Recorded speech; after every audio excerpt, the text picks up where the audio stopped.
Today with me, I have agency coach Rob. So maybe Rob wants to say hi as well. Hey guys, I am excited to be here.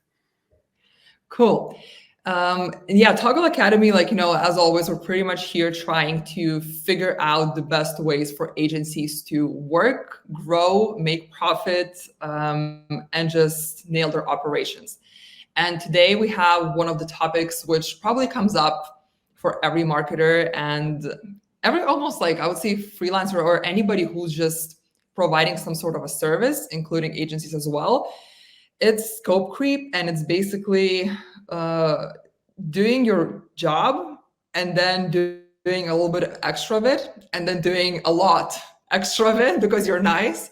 And then one day realizing you're doing so much extra work that it's hurting your growth and you don't know what to do about it because you want to keep the clients, you want to keep being nice, but it's hurting you. So when being helpful hurts, basically how to break out of over servicing and focus and refocus on growth. That's the topic we have for today. As always, the format is standard. Rob will deliver his presentation for like half an hour or so. We really encourage you to leave questions, comments, thoughts, ideas in the chat, in the comments. And at the end of the session, we will have a bit of a Q&A. And we will, again, appreciate if you interacted with us. And at the very end, as always, if you basically sign up for the session, you will receive an email from us for the recording. So don't worry if you have to drop off or, the recording will be with you, including the slides, including also Rob's resources he prepared for us with some additional materials he collected. All right, so with no further ado, I will give the floor to Rob to introduce himself a little bit and to also deliver his presentation. So removing myself, the floor is giving to Rob, and really excited to hear what you have prepared for us today. Thanks, Amelia. Good afternoon, everybody. I think this is a topic that I am talking with my clients all the time about because none of us want to be a charity when we're running our business. We want to be making profits, and profits shouldn't be a dirty word. So the topic for this afternoon is all about overservicing, why it happens, what you can do about it, and hopefully some really good tactical strategies that you can start implementing right away. Now, I'm not going to spend very long talking about me, but just one slide, because I appreciate a lot of you probably don't know me, and hopefully some of you do. But I have been in the agency world for a long time, since 1992. When as a young marketing manager, I thought I could do a better job at running an agency than the agencies we were trying to hire in the tech company that I used to work for. So 92, I left my marketing manager role and I started CITPR, which was a tech agency. And by the year 2000, we had grown to 20 plus staff, and PR Week named us the fastest growing agency outside of London.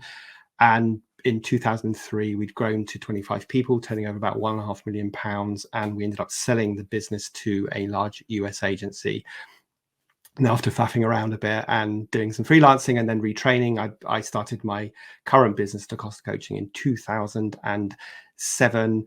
And in 2019, I launched my podcast, which I hope some of you listen to, the Agency Accelerator, where we have some amazing guests like Toggl on the podcast, and as well as me just talking about various challenges that I see my audience sort of facing every single day. In 2020, I wrote my book, The Self-Running Agency, and I also launched a group coaching program called The Self-Running Agency as well. And sort of fast forward to today, I've helped actually nearly 400 agencies now grow in a profitable, sustainable, and enjoyable way. Okay, so let's jump into the topic now. Because I knew I was running this workshop a few weeks ago, I did a quick poll with my agency connections on LinkedIn, asking them what percentage of their time goes into overservicing. And when you look at the results, they're probably in line with what's going on for you, and they're certainly in line with what I would expect, showing that 65% of the audience said that they overservice their clients by up to 20%. But 24% of the audience said they overservice by more than 20%, which of course is a surefire way of being a busy fool, getting super stressed, and not being as profitable as you would want. And as I say, you end up running a charity. So let's just talk about what we're going to cover in the next 25-30 minutes. So I want to talk about the overservicing trap. What on earth is it and why does it happen?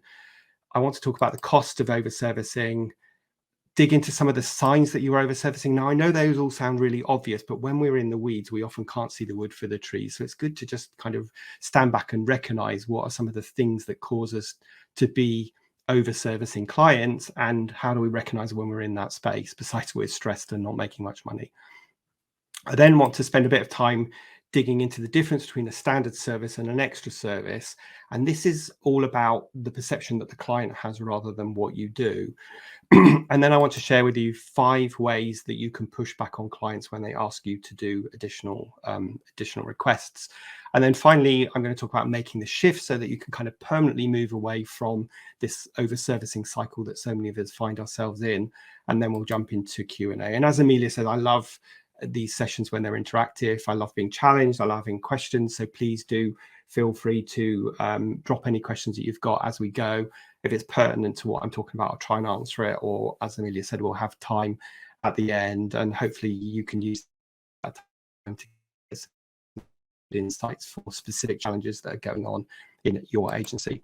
So let's start off by talking about the over-servicing trap. So over-servicing happens when agencies are providing services that are beyond the core contractual work, and they're not being compensated for those additional tasks. And some common examples of this would be when you start doing tasks that really your clients should be owning, when you go above and beyond unnecessarily, like doing a turnaround in the same day, or just having unlimited revisions to a piece of work.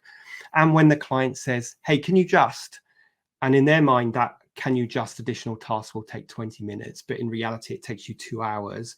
And when you start adding up all these can you justs, they turn into a significant amount of hours, days, or even weeks. And this happens for a few key reasons. So first of all, of course, we all want to be helpful to our clients. We all want to please them and keep them happy. We want to impress them. We want to go the extra mile. And we often believe that this is the way to keep a client, especially when the economy is tough.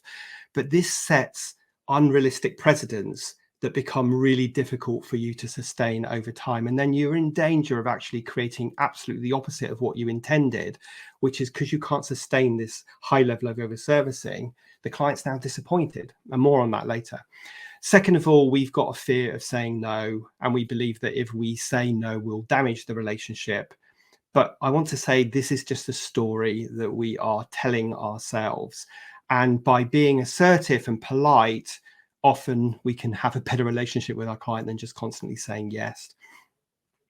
And thirdly, it happens because we're not really defining our scope of work and our boundaries really clearly upfront with a client, and then we're not regularly reviewing and communicating them back to the client. And of course, they forget what you agreed 6 months ago, and this creates problems, and it leaves expectations unclear on both sides. So I'm sure you get all of that. What is acceptable? Well, we saw that 65% said less than 20%, and that's pretty good in that poll. I would say that if you're over-servicing clients by 10 to 15% of the fee that they're paying you, then that's fine, because you can often claw that money back in other projects or in different months if it's a retainer. And of course, we don't want to be jobs worths.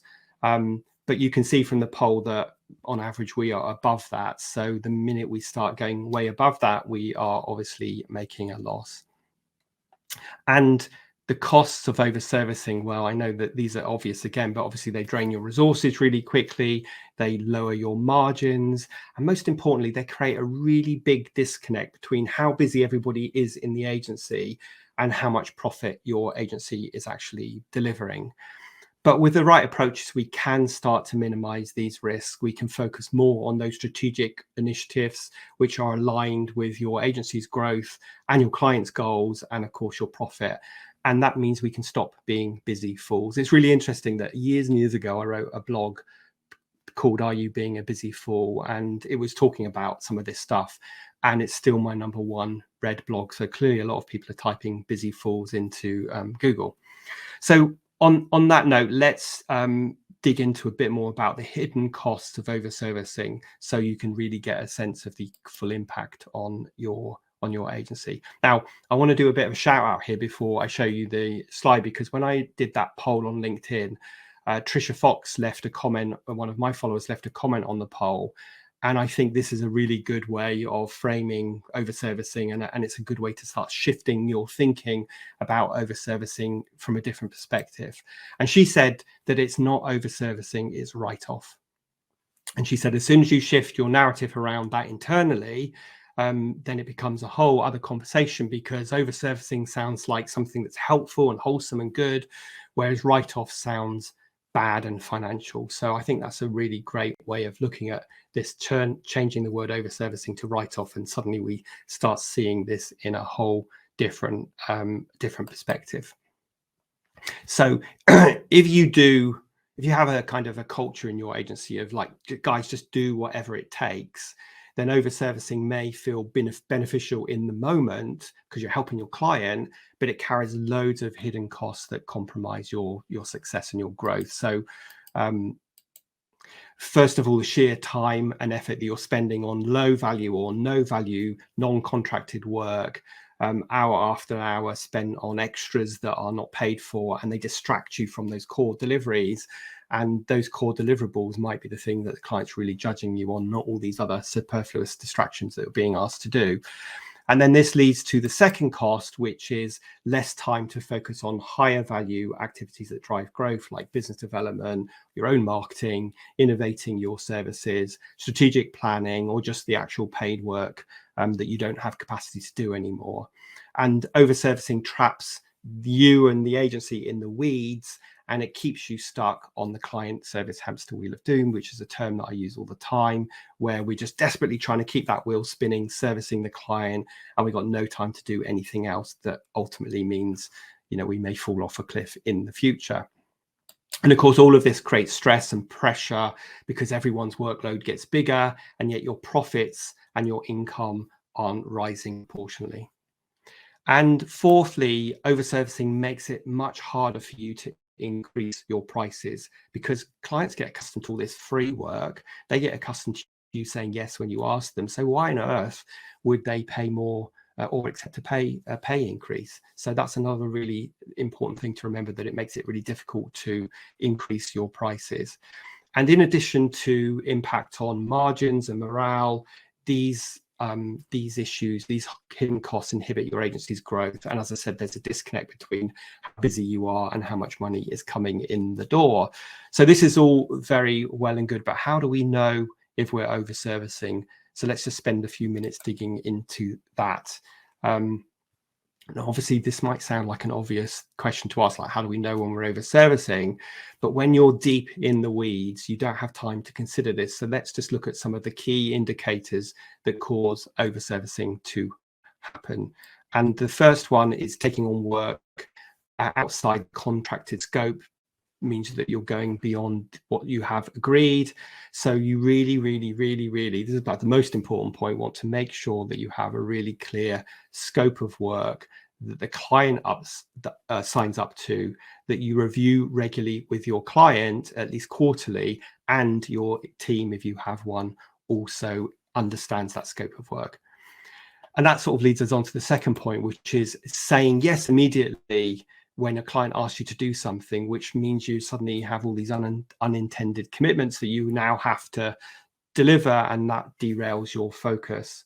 So make sure when someone asks you to do something extra, you're looking at it in the context of the scope of work. Now, this is particularly an issue for more junior members, because of course they're much more afraid to be more equal to the customer and push back. And I'll talk more about that later on.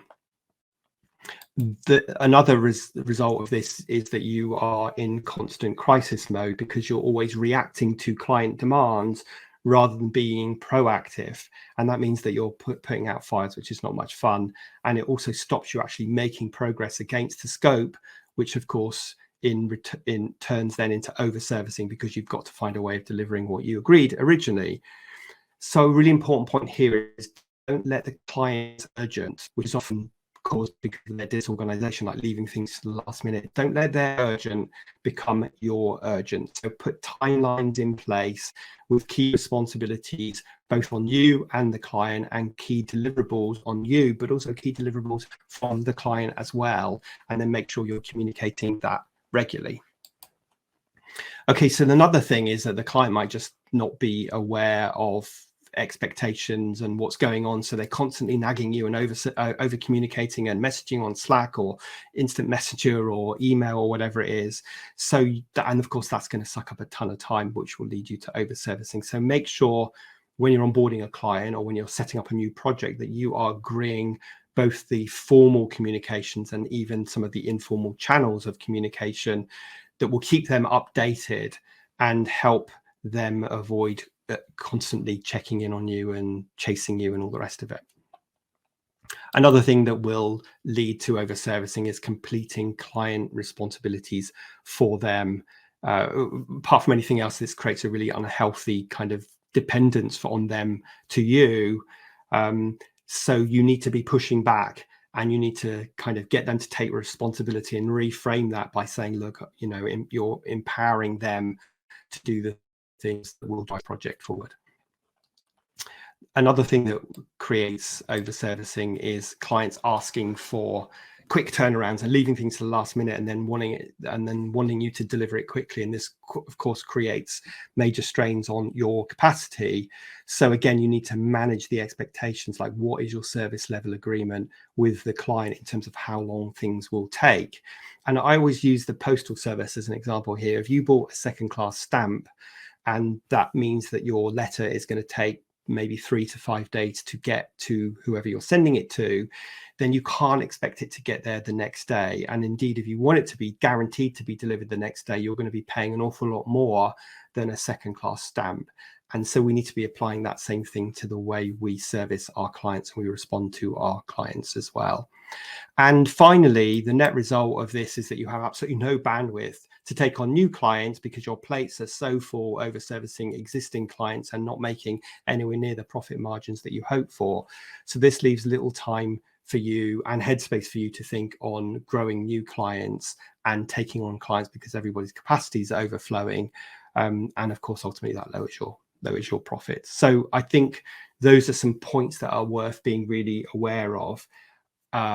To help you identify, hang on a second, there's a bit of an amber light ringing here because these things are starting to happen to us, or one or two of these things. Let me step back and let me see what I can do to right my ship before that amber light becomes a red light.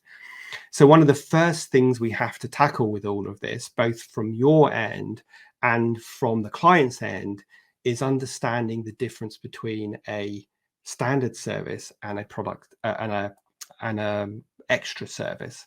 And we're going to fill in this very simple grid here. And this is where I need some interaction from you guys. So I'm looking at the comments to help me with this. Otherwise, so I'm not sort of sitting here on my own doing this, but we're going to fill this in a really simple way. This is a great grid, and I would really encourage you, I'm sure you'll get a copy of these slides, but I would really encourage you to start using this in your agency and get this terminology around a standard service or an extra service. So the important point about this is that we're filling this in, not based on what you do, but based on the perception of the client. So that's a really important point. How does the client feel about the work that you're doing? So it's not about what you do, it's the perception they have of what you do. And we're simply going to fill this in by putting three things in here. We're either going to say it's like a level line, which means neutral, so the client isn't super happy or they're not unhappy, or we're going to fill up arrow, which means they're really happy and they love you and you're building extra loyalty, or down arrow, which means they are disappointed. So I just want you to tell me whether you think each of these are neutral, up, or down. So first of all, if you do a standard service for your clients, are they neutral about that? So that neither happy or unhappy? Are they super happy that you've done a standard service, or are they disappointed? So I know that's an obvious one, but just type in the chat neutral, up, or down. And I'm looking to see what people have said. And I can see at least Amelia has said neutral. So thank you for that. And I'm looking over that way because that's where my chat screen is. So yes, the answer is neutral. But what if I do an extra service? If I do an extra service, is the client expecting that? Are they super happy or are they unhappy? So just type thanks, Tara. So just type if you do an extra, are they happy, neutral, or unhappy? Just type that into the chat, and I'll wait a second to see what people type in. Yeah, Laura saying dependent on the perception of the client. Absolutely. Amelia, happy. April, happy. Tara, happy. So thank you for that. What happens if we don't do a standard service? Is the client happy, neutral, or unhappy? Just type in the chat there. What happens if we don't do a standard service for a client? I'm just going to give it a second. Tara said unhappy. And I suspect a few more of you will come in with that as well. So absolutely, the answer is unhappy. Now, what about if I don't do an extra for a client? So if I don't do an extra for a client, is the client happy, unhappy, or neutral? Just think about that one carefully. If I don't do an extra service, if I don't go the extra mile, how does the client feel? Just type in happy, neutral, or unhappy. Amelia said neutral. Okay, I'll just Tara has said neutral as well. I'll just see if anybody else has got any comments on that. So if I don't do a standards an extra, well, good for Tara and Amelia, because most people normally get this one wrong. The answer is neutral, because if I don't, if they're not expecting it. Yeah, so Laura said, what if the extra for the client is your standard? Well, yeah, so I'll answer that question by sharing a couple of examples here. So I don't know if any of you send Christmas cards to your clients. If you do, you can just type yes in the chat. If you send a Christmas card to your client, do you think that is a standard service or an extra service? I know this is a silly, or maybe you send a hamper, that would be even better, to your clients. Do you think if I send a Christmas card, it's a standard or an extra? And most people go, well, Rob, of course it's an extra. And okay, fair enough. So if it's an extra, then when I don't do it next year, the client isn't going to feel, they're going to be ambivalent about it. They don't expect it because it's an extra. So, but the reality is, imagine if I send you a Christmas card and it's the best Christmas card you ever get because it's got flashing lights on it and it's always really memorable. And then this year, I don't send you the Christmas card. Well, actually, how are you going to feel? You're going to feel disappointed. So we feel like a Christmas card is an extra, but in the perception of a client, it will often be seen as a standard service. I know that's a really silly example. Let me give you a real business example. Years and years ago, when I first started coaching, I was working with a marketing agency in London who is a web development agency, and they won a website development for a shop. So this is an e-commerce site in the early days of e-commerce, before we had lots of sort of easy plugins. And they quoted, I don't know, 50 grand to develop the website, and then another £5,000 to create the user manual at the end, showing people how to upload products and change prices and all the rest of it. The client said, oh, we want to go ahead with you, but we don't want to pay for the user manual. So they said, fine, we'll take the user manual off, 50 grand for the web build. Fast forward 6 months, they deliver the web project. And again, it's the early days of e-commerce. So they put together a down and dirty kind of 2-page guide on how to upload products and all that stuff.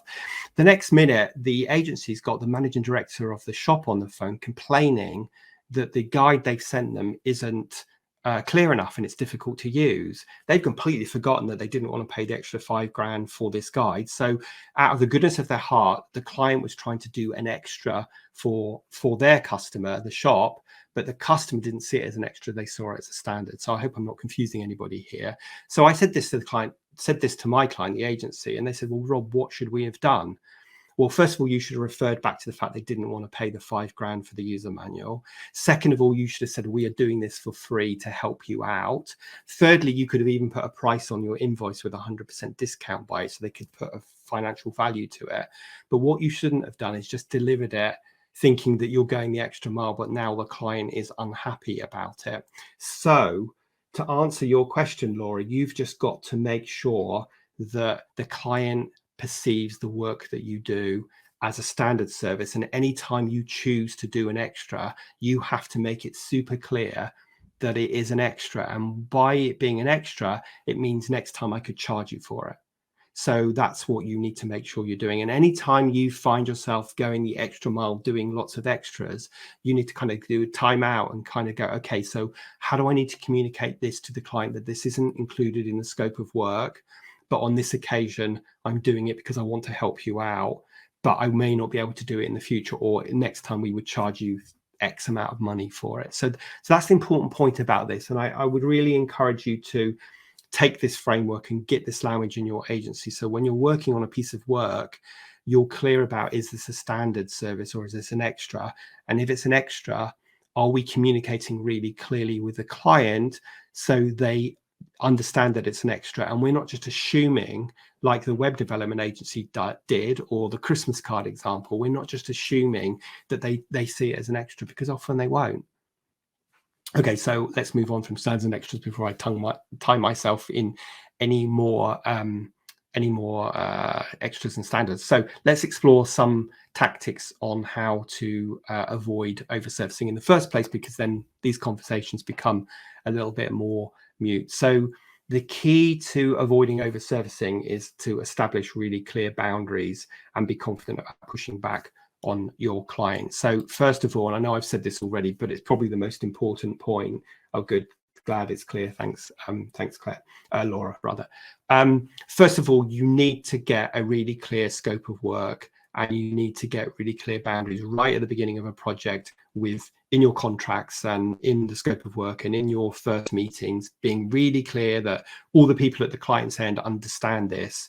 You need to be really specific about what's included, what the approval and review process is from their end and your end, understanding, making sure the client understands what they're accountable for, and any of those critical points that if they don't deliver, that will shift or delay the project. And you also want to talk about the communication process. And you want to make sure that not only the client signs up and agrees to this, but so do your team members, so that they understand all of this, so that they're not just naturally jumping when the phone rings and the client asks them to do something, and that natural inclination is to be helpful and say yes. So this is definitely a slow down to speed up moment. Get all this stuff right at the beginning, and you will save yourself a ton of time. Now, if you're already well into a project or retainer or whatever, then use your quarterly or your monthly meetings to sort of reset this and re-manage their expectations. The second thing you want to do is politely redirect requests that are outside of the scope. So you want to say something like, that falls outside our current agreement, but I'm happy to provide you an additional quote or an additional fee to do that piece of work. I'm going to talk more about that on the next slide.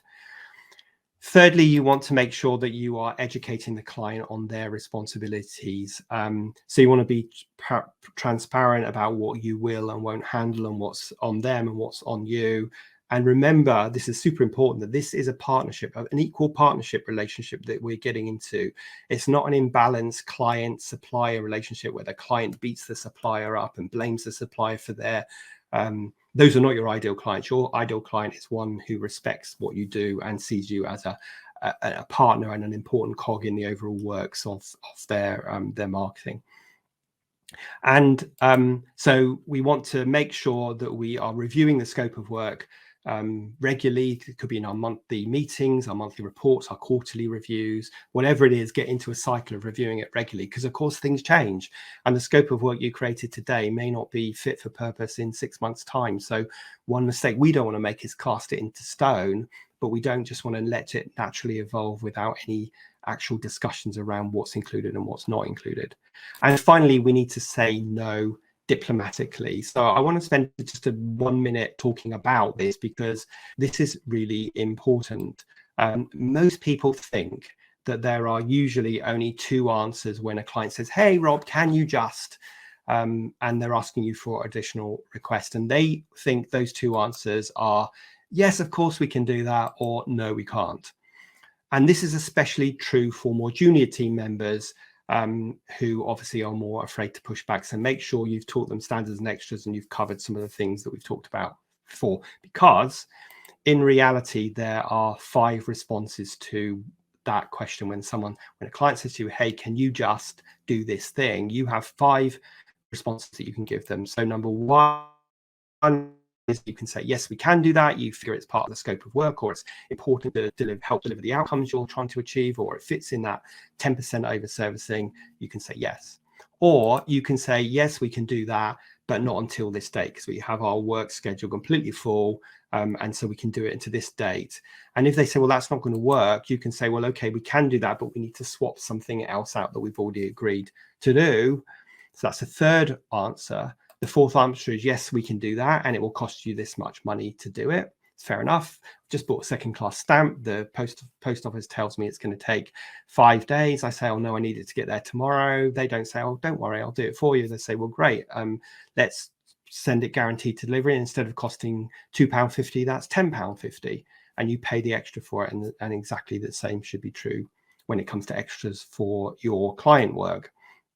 And of course, the fifth response is, no, we can't do that. So just know that there are those 5 options and not just 2 options. And again, make sure if you've got a team, you are teaching them about those 5 options, and you are kind of helping them understand when is the right time and place to use each of them. So let's just wrap this up now by discussing how we can make the shift to lessen the overservicing burden. And of course, this requires changing some ingrained habits, both on the things that you do for your clients, but also your mindset. And some of you might be watching this and thinking, oh yeah, but Rob, you don't understand me. Trust me, we can all make this work for us if we work out how to do it and challenge our mindset. So first of all, ensure that you are hiring or finding the right clients. So be really selective about the clients you take on when you have the luxury of doing that. Find ones that not only fit in your niche, that fit your customer avatar, but also ones that truly value the work that you're providing and are willing to pay fair fees for that work and do their part in it. And they're usually the ones that you've identified that are in so much pain that and they understand that your service or product can solve that pain for them. Those are going to be your best clients, because they'll really value you helping them make that transformation from being in pain to not being in pain. Second of all, be really selective about going above and beyond contracted work. Determine what extras, if you are going to do them, really add value to the client, rather than just the client being lazy or being disorganized, and get the conversation internally about write-off when it comes to extras rather than over-servicing. And make it clear that when you do an extra for free, as we were talking about in that grid, that it's seen as an extra by the client, and therefore they know you will charge for it or could charge for it in the future. And then fourthly, track your time. There is no better way to monitor capacity and efficiency than tracking your time, and of course using a tool like Toggl to see how much capacity is being drained, how much time is being used for non-paid work, as well as inefficiencies such as people taking too long to do things, so they need some training. You can't know any of that stuff unless you track your time. This will really help you keep a handle on over-servicing, and also kind of watch it creeping up towards that 10 to 15%, and then kind of going, okay, I need to do something about this. It's hard to do something when it's at 40% and you're trying to sort of pull it back. It's a lot easier when it's creeping up to 10 to 15% to then start pulling it back. Fourth, develop a referral network. So when a client says, can you just, and it's not in your core wheelhouse, you can actually say, yeah, like, I can refer you to somebody else who could actually do that work for you. Then make sure you're applying those 5 ways of saying yes or no. And if you keep being asked to do something that is maybe expedited or in addition, then that's kind of a good hint that you need to develop a new service or a new product, for example, to turn around things quicker, or expand your offering, or provide additional support to your clients. If you're finding some common, things happening, then that is a good buying signal, or a good signal that you should introduce that as a product or expand your offering. And then lastly, challenge your mindset. Something I've learned a lot over the years is that running a successful agency is 50% mindset and 50% strategy and application. And that is totally true when it comes to pricing, totally true when it comes to managing clients. If you don't get your mindset right, then it doesn't matter what I teach you in this program or what other things that you read and learn. If you're sitting there running a belief that it won't work for you, or you can't possibly do this, if you believe that you'll lose a client if you say no, or if you push back, or if you believe that the only way to keep a client is by constantly going the extra mile, then it doesn't matter what strategies you put in place. Nothing will change. So really work on your mindset. And I just think that's true for almost every aspect of running our businesses.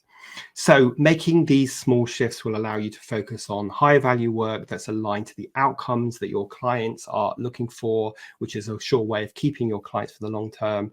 It will drive growth whilst also maintaining strong, respectful partnerships with your clients.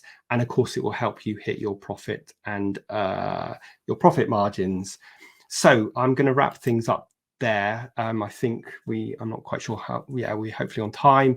So we've talked about the overservicing trap. We've talked about some of the costs of overservicing. We've talked about the signs that you can start to detect that you are moving into that overservicing territory. We talked about the difference between a standard service and an extra service and how that's all about how your client perceives what you do rather than what you do. We talked about 5 ways to push back on additional requests. And then finally, we talked about some strategies to make the shift. Now, we are going to jump into the Q&A now. But before we do that, I have put a page together on my website, which I've just put into the chat. So that's simply dacostacoaching.co.uk/Toggl. And on there, I've put some additional resources to do with overservicing, some podcast episodes, some blogs. And I also given you a link to download a copy of my book for free, which normally costs $5.99. But I want to offer it to you for free. And that's called The Self-Running Agency. And that's all about growing a sustainable agency. So I am going to stop talking now and we'll move into questions and answers. And I'm really happy to answer any questions about what we talked about today or anything else that's going on in your agency. Cool. Rob, thank you so much for sharing your knowledge and experience. So as Rob mentioned, feel free to drop any questions in the comments. And also please do check out the link that Rob provided. We will also send it over with the materials via email after the session. So if you, again, don't copy, don't worry about it. It will be with you. I myself have a couple of questions based on the materials Rob presented, so I can kick off the session. And the first question I have, which I think will probably be very relevant, is I feel like, a lot of professionals and agencies have already cultivated this culture, right? So they have clients and they have already cultivated this habit of saying yes to this just one more thing, right? And suddenly saying no can seem like a shock to these clients. But with new clients, it's a different thing, right? But when it's old clients, which are used to asking for a thing and getting it, how do you deal with that? How do you deal with the shock or I don't know, maybe even Yeah, great question. Great question, because look, we're living in a reality here, and you can't, if you've had a client for 3 years and you're massively got into a habit of overservicing, you can't suddenly just say no. So obviously, like you said, Amelia, new clients get it right. Existing clients, I would just have more deliberate conversations internally, first of all, and then come up with a strategy to go back to the client. I really hope that nobody sells time to their clients. It's a whole other topic, but I'm a massive believer that selling time to your clients is the wrong thing, because that's not what they're buying. But if you do sell time to your clients and you do it that way on day rates or hourly rates, then it's easy to start going back to a client and saying, you paid us to do this much work. We've actually done this much work. We need to start pulling it back. Some strategies that you can implement. A really interesting story here. When I sold my agency, I spent a couple of years freelancing because I didn't really know what I wanted to do with the rest of my life. And I worked at Edelman for a while. Edelman is the world's largest independent PR agency, and they were super profitable. And one of the reasons they were super profitable is at the end of every quarter, they tracked time. And if they overserviced a client, they would go back to the client and say, right, we've overserviced you by this much money. You need to pay us for that time. And the way they did that, which I think is a really smart strategy, is that they would build a pot of overservicing money that they'd agree up front. So they'd say, here's the scope of work. This is how much you're paying. We want 10% of that fee to be allocated in case out of scope activities take place. And then we'll only invoice you for that if that happens. So that's one thing you can do. And that's quite a brave thing. And I'm sure a lot of people won't want to do that.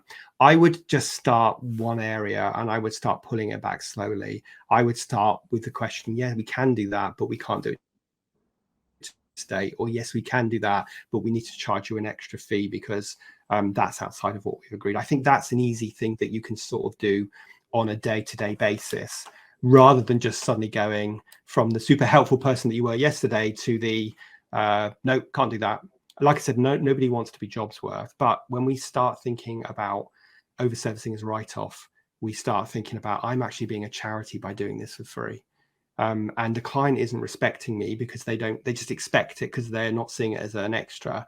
So you're creating all sorts of problems for yourself. So the first thing I would do is, the next time you have a client where they ask you to do something that you've usually said yes to, I would just take a moment, pause, and actually sit down and talk to your colleagues, if you've got some, or your coach or whoever, to say, how should I best tackle this? And then you can tackle things one at a time. And you basically, what we have to do in that case, Amelia, is we have to sort of retrain our clients. We have to retrain their expectations so that we start getting them to behave in the right way, rather than being, and if they're just a really difficult client that will not accept that, and we all know that 80-20 rule, where 20% of your clients take 80% of your time. Well, at the end of the day, you want to get rid of those clients because they're not your ideal client. Remember, your ideal client is one who is respectful of what you do and your time and the outcomes that you're delivering for them, and values that, and they're working in partnership with you. So sort of not a one size fits all answer to that, but just do it slowly and incrementally. Do one little, I always say to people, look, if you make 1% different change to what you do, then those 1% add up. So that's all you want to do, is what's one thing that we can do differently tomorrow to start pulling back the overservicing. Yeah, I mean, it makes absolute sense. It's probably like not an overnight thing. And it's not an overnight thing for the clients to understand, and for yourself and your team to understand, probably. And kind of like, again, like, talking about these different types of clients, do you find that these kind of rules you set up about overservicing, should that be like an entire agency thing? This is how we operate? Or do you find there are different rules for different clients? And how do you navigate that then, if you have 10 clients and 10 different rule sets? Another great question. So first of all, the answer is the first thing that you said. The reality is most people are in the second thing that you said. So the most people, different teams, different clients, end up with different rules for themselves. But guys, that makes your agency really, really, really difficult to scale. So that is why we want to have an agency-wide policy on how we manage overservicing, how we communicate with our clients, how we report to our clients. We all need to be doing it in a consistent way. I'll give you a story, and I won't mention who they are because that would be unfair, but I worked with a client who called me in. They were about a 16, 20 person agency, and they had 3 account teams, and each of those account teams were led by a fairly headstrong sort of associate director. And therefore, each of those 3 account teams did things their own way, from reporting to how they set up objectives, to how the team worked, to how they communicated. It was ridiculous. And to try and untangle that complicated bowl of spaghetti was really difficult. And I got brought in because the managing director recognized they were just completely unable to scale their agency. So we had to start untangling it and, negotiate between these 3 headstrong people, like what the best practice for the agency was. So I would really encourage you to start having some kind of simple company-wide policies. First of all, like making sure we report consistently, making sure we all communicate consistently, making sure we've got a consistent onboarding process for new clients, making sure we've got an offboarding process that's consistent for new clients, making sure that we have a consistent way of defining a scope of work, and making sure that we are consistently reviewing that scope with our clients. Because if you get that baseline stuff in place, you are much more likely to not have these siloed issues. If you just let craziness go on, then you will end up with a very siloed agency, like the example I shared, and that will make it very, very, very difficult for you to scale. I always say to people, like, what worked yesterday when you could shout across the office at each other doesn't work today in a post-pandemic world, or it doesn't work when your agency gets a bit bigger. So putting consistent systems and processes in, which I think some kind of creative agency owners dislike that term because it sounds so rigid and unfun, but actually it's going to be the thing that makes your agency successful. Yeah, so I mean that makes absolute sense. But again, coming from that, I guess like as a founder, you might watch this and be like, okay, now like we're gonna change everything up. So then like I make my plan, like this is how we're gonna do things. But just because I made my plan doesn't mean my team knows I made this plan or how this plan works. So what are Yes. your best tips in educating your team or getting your team on the same page with this? Are we talking coaching sessions? Are we talking workshops? Okay, great. You're right, asking great questions. And guys, like we didn't kind of precede these questions before the workshop. So I am a massive fan of inclusion when it comes to this, or when it comes to writing, roles and responsibilities or objectives or any of that stuff. Because if you include culture, if you include people in the process, they're so much more likely to buy into it. And of course, if you've got a team, a client service team, they're the people that are on the coalface. So they're going to be always the best people to kind of, under your steerage, be the best people to come up with these standard ways of working. If you are the owner and you think I know best, I'm just going to tell everybody what to do, I guarantee you it will fail. I know most agency owners by definition are kind of alpha characters, very controlling. That's why they start their own business, let's face it.